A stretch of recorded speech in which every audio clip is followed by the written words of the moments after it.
It is presented by ESPN. I'm Brian Custer in for Greeny. Look, I know it's been a minute, but I'm back. And look, I got a really big team with me today here at the Seaport. We got Tim Bontemps, we got Alan Hahn, we got a lot to talk about in the NBA. And because it's so much to talk about, we also have Wendy with us. We got Woj with us as well. Why? Coffee. Because there was some really big news going on while you were sleeping. Breaking news. It came at 3:30 this morning with a Woj bomb. Free agent Paul George heading back east after agreeing to a 4-year, $212 million max contract with the 76ers, according to our sources here at ESPN. Now listen, Cindy, if you can bring up A16. George, he joins a pair of stars in Philly with Joel Embiid, Tyrese Maxey. Maxey expected to extend with Philly, by the way, this summer. Philly also made other moves on day one of free agency, signing Kelly Oubre Jr., Andre Drummond, Eric Gordon, some shooting as well. So let's bring in the man who broke all the news while everybody was sleeping, and that is Adrian Wojnarowski. And Woj, what sold Paul George on leaving L.A. and coming to Philly? Brian, the door really opened for the Sixers when the Clippers just were not willing to go to a 4th year on a new Paul George contract in L.A. You know, they wanted to do a 3-year deal comparable to what they had done with Kawhi Leonard. And that really started to open the door to Paul George leaving the Clippers. You know, they had months to negotiate, and they did negotiate between the Clippers and Paul George. But the Clippers stayed steadfast, and, you know, that allowed Philadelphia to stay in there until just last night when Paul George met with, very late at his house in L.A., met with the 76ers contingent that I'm told included Dr. J, and he committed to a 4-year, $212 million deal. I'm told that's got a player option at the end of it. And now it is Paul George, Joel Embiid, and of course Tyrese Maxey, you know, trying to take on the NBA champion Boston Celtics in the East. I'm just curious, Woj, because you look at it, the Clippers could have offered him really more money. They got a new building coming up. How close were they to keeping Paul George? Never terribly close, Brian. And, you know, this is, in the Clippers' minds, the reality of the new collective bargaining agreement, that they wanted to be able to put a team around this Clipper group of Kawhi Leonard, Paul George, that they believe would be good enough to compete for a championship. You know, they didn't want to pay Paul George, have him on the books at 37, 38 years old, you know, for $55, $58 million. And there are lots of hard choices a lot of teams are going to have to make in the NBA, especially with older players. But Philly, listen, to tie the money up, they are now in the 3 players, Paul George, Joel Embiid, and then Tyrese Maxey. You know, you're going to be very limited around them in what you could do. But the Sixers had been chasing this max slot, trying to find a 3rd star to go with for Joel Embiid, and sold him on patience to get to this year. He's got a co-star in Tyrese Maxey, and that they were going to be big game hunting this summer. And again, the door opened for Philly when the Clippers just had restraint on how far they were willing to go with Paul George. Well, if they were big game hunting, they certainly caught the biggest catch in PG. All right, let's bring in the rest of the NBA guys here. And Wendy, what more can you add on what this means for free agency here going forward? Well, this was basically the two sides needed each other, and it worked out because there was really only one true max player on the market for Philly to go after. When they had spent a lot of time clearing this space going back to the James Harden trade at the beginning of last season, they needed to fill that max hole, and that George is the number 1 target. When it came down to it, when the Clippers couldn't figure out a trade with the Warriors and the other teams that had cap space, like already had sort of dedicated it elsewhere, there was really only one place for Paul George to cleanly sign a straight max contract, and that was Philly. And it turns out that fit between the two sides is pretty good. You look at Tyrese Maxey and Joel Embiid, they need that wing two-way defender to compete in the Eastern Conference. and Paul George fits perfectly.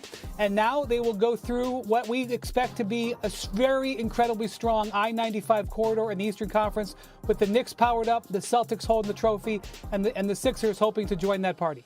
Yeah, it's been a long time since you have the Celtics that are good, the Knicks that are good, and now the Sixers that are good. Give me your reaction to Paul George to the Sixers. Yeah, I'm with Wendy, though. The Northeast is back when it comes to the NBA, but 29 other teams, to me, shouldn't have done this deal.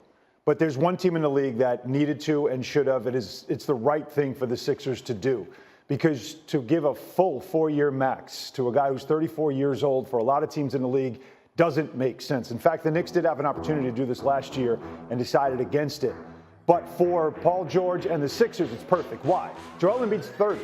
There's not going to be a lot of tread left on the tire in the next 3 to 4 years when you consider Joel Embiid has had a hard time just getting through a full season staying healthy. So they are all in right now, because right now is the winning window for the Sixers. So while around the league there are some people that look at this and say $200 million to a 34-year-old, 4 years to a guy this old, how old is he going to be at the end of this thing? Doesn't matter to the Sixers, because they've got to get it done right now while Joel Embiid is still very much in his prime. And we saw him at the end of this past season where he was dragging his leg up and down the floor once again. So no other team in the league should have really done this, but for Philly, it's a perfect move. And you know what? Now, I remember at the end of the season, we kept talking about this is going to be an important summer for Joel Embiid, because it's like, what is Philly going to do for them? Everybody's looking at the Celtics. What does this say? And you cover the Sixers. You're there all the time. What does this say about their approach when it comes to competing with the Celtics, a mano here going forward? Well, listen, Adrian summed it up before. The Sixers have told Joel Embiid for a year to be patient and to wait. And we're going to go out next summer. We're going to get the best player we can get, and we're going to put the best team around you we possibly can. The Sixers now have the best big three in the NBA. It's really not close. With the 3 guys they have now, all of whom were all-stars last year, you got a lead guard in Maxey, you got an elite two-way wing in Embiid, or in Paul George. You've got maybe the most dominant big in the league in Joel Embiid. They fit together perfectly.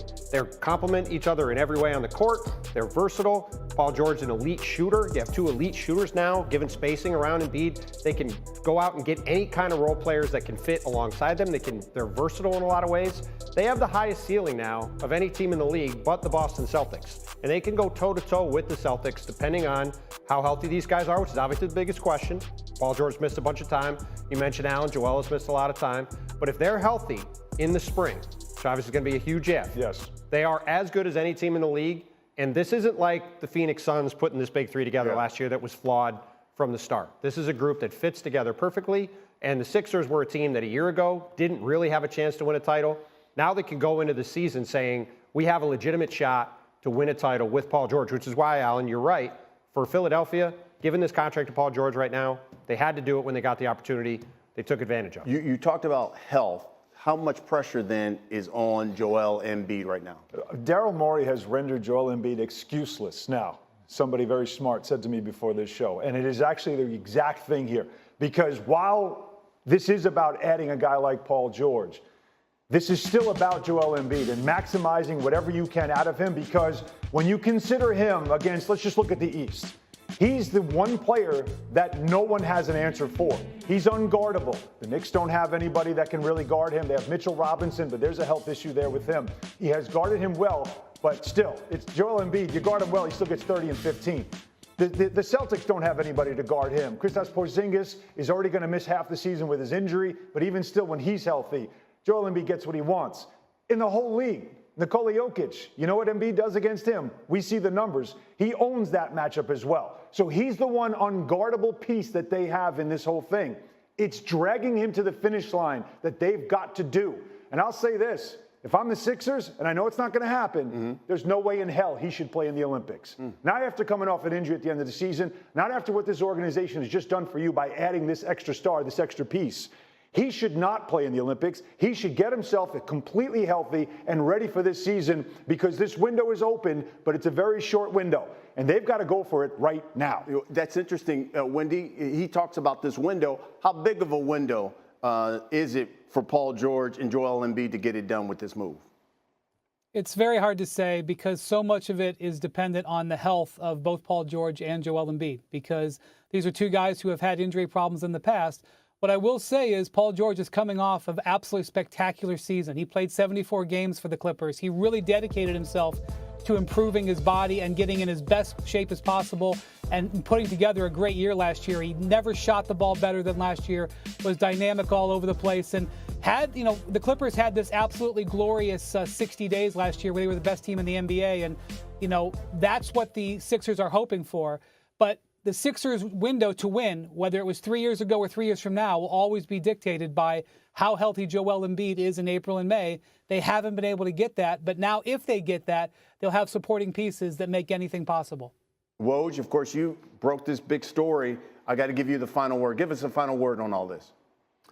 It's going to be really interesting for Paul George. He started his career in the Eastern Conference in Indiana, going up against the Miami Heat, the New York Knicks of Carmelo Anthony, and now he comes back east to Philadelphia, maybe a little bit out of his comfort zone. He thought he was going back to L.A. for the rest of his career with the Clippers, but now, for Paul George, could be his best chance at being part of a championship team. All right, we'll see what happens.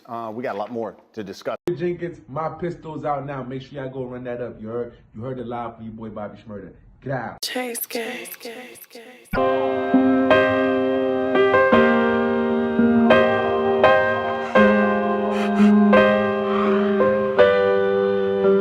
This one for all my gangsta niggas. This one right here is for all the people that really been through something on them streets. Where would I be without my pistol? You live by it, you die by it, that shit true. Lost a couple homies, some real shit I got hit too. Gotta watch your back, you get killed, niggas are spin through. Where would I be without my pistol? You live by it, you die by it, that shit true. Lost a couple homies, some real shit I got hit too. Gotta watch your back, you get killed, niggas are spin through. Where would I be without my? Where would I be without my pistol? Where would I be without my pistol? My pistol. Where would I be without my? Them niggas caught me lacking, had that thing right by my side. Already one in the head, nigga, this shit do or die. You fuck around and lose your life, you come and playin' with mine. I told them boys this shit get hot when you playin' with fire. Boy, better not jump up on that block if he ain't ready to ride. Goofy must've thought it was cool, we just trying to survive. That must've went over his head, same way bullets gon' fly. You know that shit ain't got no name once they open they glide. Need to stop shooting from that corner, nigga, run down my side. Niggas saying they doing drills, taking innocent lives. Niggas shooting for clout, they never really hitting them guys. I keep it on me all the time, but would I be without my? You live by it, you die by it, that shit true. Lost a couple homies, some real shit I got hit too. Gotta watch your back, you get killed, niggas are spin through. Where would I be without my pistol? You live by it, you die by it, that shit true. Lost a couple homies, some real shit I got hit too. Gotta watch your back, you get killed, niggas are spin through. Where would I be without my?